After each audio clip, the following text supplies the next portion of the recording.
नमस्कार, teaching with Gauri sir YouTube channel में आपका स्वागत है। आज हम कक्षा 8 की कार्य पुस्तिका हिंदी का होशियार आधारित प्रारंभिक मूल्यांकन है 1 नंबर, उसका अध्ययन करेंगे। इसमें पहला प्रश्न दिया गया है, रिक्त स्थान के लिए सही विराम चिन्ह चुनें।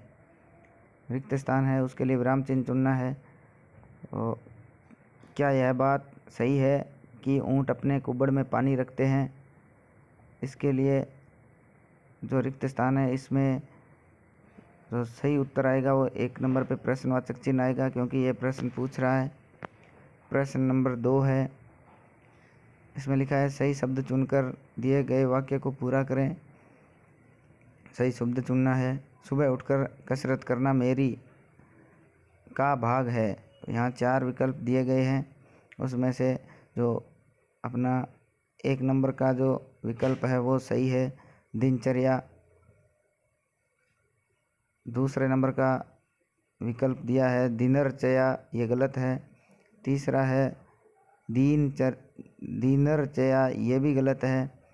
और चौथे नंबर का है दीनचर्या, ये भी गलत है। तो 1 नंबर वाला ऑप्शन सही है, तो उस पर सही का निशान लगाएंगे। तीसरा प्रश्न है, मनपसंद बात नहीं होने पर गुस्सा आ जाना किसी के लिए भी बहुत होता है। तो रिक्त स्थान के लिए सही वर्तनी वाला विकल्प चुनें। तो किसी के लिए भी ये बहुत ही स्वाभाविक शब्द अपना आएगा, सही है। जो स्वाभाविक विकल्प 1 में दिया हुआ है सही है। स्वाभाविक 2 नंबर विकल्प ये गलत है, और स्वाभाविक ये भी गलत है, और स्वाभाविक ये भी गलत है। तो 1 नंबर वाला विकल्प सही है, तो इस पर सही का निशान लगाएंगे। चौथा प्रश्न है, रोशन की माँ बहुत स्वादिष्ट खाना बनाती है, हम सब अंगुलियां चाटते रह जाते हैं। इस वाक्य में पहचाने कि स्वादिष्ट शब्द किसकी विशेषता बताने के लिए प्रयुक्त हुआ है। तो अपने को पता है कि खाना है वो स्वादिष्ट है, तो यहाँ पर खाने की विशेषता बताई जाएगी। तो खाने की विशेषता यहाँ पर 2 नंबर विकल्प में दिया गया है, तो इसको सही करेंगे। इसके बाद 5वां प्रश्न है, नीचे दिए गए वाक्यों में से किस वाक्य में रेखांकित शब्द का सही प्रकार से प्रयोग हुआ है। तो 1 नंबर दिया गया है, वह एक हाथ में 2 से अधिक कटोरी नहीं पकड़ पाया। दूसरा, कृपया इन 6 बाल्टियों में पानी भर दीजिए। तीसरा है, तुम्हारी कितनी उंगली है। और चौथा है, क्या तुम सब अपने डिब्बा अभी खोल सकते हो। तो इसमें से विकल्प 2 नंबर सही है, तो इस पर सही का निशान लगाइए, क्योंकि पहले में कटोरियाँ शब्द आएगा, और तीसरे में अंगुली की जगह अंगुलियाँ आएगा, और डिब्बा की जगह डिब्बे आएगा, तब वाक्य सही होगा। तो यहाँ अपना दूसरा वाक्य है ये सही है, 6 बाल्टियों में पानी भर दीजिए। प्रश्न 6 है, अरे वाह आज तो मज़ा ही आ गया। उचित विराम चिन्ह वाला विकल्प सही वाला चुनना है। तो पहले में दिया है अरे वाह आज तो मज़ा ही आ गया, प्रश्नवाचक चिन्ह है। दूसरा है अरे वाह आज तो मज़ा ही आ गया, ये पूर्ण विराम है। तीसरा दिया है अरे वाह आज तो मज़ा ही आ गया, यह भी प्रश्नवाचक चिन्ह। और अरे वाह आज तो मज़ा ही आ गया, ये यहाँ प्रश्नवाचक चिन्ह। नीचे ये एक में अल्प विराम लगा है, एक में अर्ध विराम है। तो अपना जो विकल्प नंबर 2 है ये सही है, अरे वाह विस्मयवर्धक चिन्ह, और आज तो मज़ा ही आ गया, यहाँ पूर्ण विराम लगा है, तो ये विकल्प अपना सही है। 7वां प्रश्न है, निम्न में से किस वाक्य में क्रिया विशेषण है। क्रिया विशेषण ढूंढना है। क्रिया विशेषण जो क्रिया की विशेषता बताता है वो क्रिया विशेषण होता है। पहला विकल्प है, रोहन गीत लिखता है और गाता है। दूसरा विकल्प है, बालक सुबक सुबक कर रोता है। तीसरा विकल्प है, बच्चा गर्म दूध पीता है। चौथा विकल्प है, चित्रा एक लंबा निबंध लिख रही है। तो यहाँ पहले विकल्प में कोई विशेषण नहीं दिया गया है, न क्रिया विशेषण है। बच्चा गर्म दूध पीता है, इसमें विशेषण शब्द है गर्म। चित्रा एक लंबा निबंध लिखती है, यहाँ भी विशेषण है। तो अपना विकल्प नंबर 2, बालक सुबक सुबक कर रोता है, यहाँ रोने की विशेषता है, तो यहाँ क्रिया की विशेषता बता रहा है, तो ये अपना विकल्प नंबर 2 सही है। 8वां प्रश्न है, निम्न में से शुद्ध वाक्य का चयन कीजिए। उसने आपके लिए फल लाए हैं।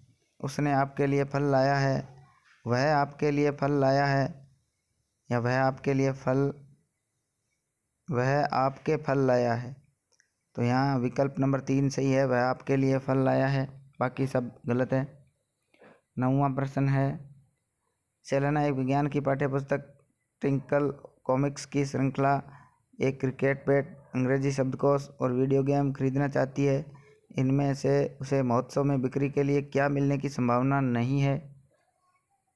जैसे ऑप्शन में दे रखे हैं इसने ट्विंकल कॉमिक्स की श्रृंखला, क्रिकेट बैट, विज्ञान की पाठ्यपुस्तक, वीडियो गेम। इस प्रश्न का उत्तर आप दीजिए कमेंट बॉक्स में। आगे वाला 10वां प्रश्न है, मैंने यह काम अभी करना शुरू किया है, मैं इसे कल पूरा। तो इसमें विकल्प नंबर 2 कर दूंगा, ये सही आएगा, क्योंकि भविष्य काल में हो रहा है काम, तो कर दूंगा, ये सही आएगा। प्रश्न 11 है, निम्न में से शुद्ध वाक्य का चयन कीजिए। शुद्ध वाक्य है, घर के सभी कुशल हैं, सभी घर के कुशल हैं, घर पर सभी कुशल हैं, या घर पर कुशल सभी हैं। इसमें से जो तीसरा अपना विकल्प है, घर पर सभी कुशल हैं, ये शुद्ध वाक्य है, बाकी सभी गलत है। फिर है प्रश्न 12, निम्न में से भविष्य काल का वाक्य बताइए। भविष्य में जो कार्य होता है वो भविष्य काल का होगा वाक्य, मुझे सब काम अकेले करना होगा, मैं सब काम अकेले ही करता हूँ, मैंने सब काम अकेले ही कर लिया है, मेरा सब काम हो गया है। तो इसमें से जो 1 नंबर विकल्प है, मुझे सब काम अकेले ही करना होगा, तो ये विकल्प सही है, भविष्य काल का है, तो इस पर सही का निशान लगाएंगे। इसके बाद नीचे दिए गए गद्यांश को पढ़िए और प्रश्न 13 से 15 के उत्तर दीजिए। मैं एक वृक्ष हूँ जो अपनी पीड़ा आपको बता रहा हूँ, किसी भी हरे भरे पेड़ को मत काटिए और न ही किसी को काटने दीजिए। यदि पेड़ पौधे नहीं होंगे तो बरसात नहीं होगी, बरसात नहीं होगी तो हमारे जल स्रोत सूख जाएंगे, अन्न पैदा नहीं होगा, हमें बचाओगे तो सृष्टि बचेगी, आप बचेंगे, हम सब बचेंगे, हमें काटते हैं तब हमें बहुत दर्द होता है। तो प्रश्न 13 है, पेड़ पौधे नहीं होने पर क्या होगा? बरसात नहीं होगी, जल स्रोत सूख जाएंगे, अन्न पैदा नहीं होगा, उपयुक्त सभी। तो इसमें विकल्प नंबर 4 है, विकल्प सभी, उपयुक्त सभी, तो ये विकल्प है, सही रहेगा अपना, इस पर सही का निशान लगाएंगे। प्रश्न 14 है, इस गद्यांश में अपनी पीड़ा बता रहा है। तो इस गद्यांश में अपनी पीड़ा कौन बता रहा है? पेड़, बरसात, सृष्टि या अन्न? तो पेड़ है, वो अपनी पीड़ा बता रहा है, तो पेड़ अपना सही उत्तर आएगा। 15 नंबर है, यह गद्यांश विधा में लिखा गया है, किस विधा में लिखा है? तो अपनी बात कह रहा है, पेड़ खुद कह रहा है, तो आत्मकथा आएगा इसमें। अगर कोई यात्रा का वर्णन करता होता तो यात्रा वर्णन होता, दोहा नहीं है और संवाद भी ये नहीं है, तो यहाँ आत्मकथा अपना उत्तर सही आएगा। तो आज का हमारा जो कार्यपत्रक है ये OCR आधारित ये पूर्ण हुआ। धन्यवाद।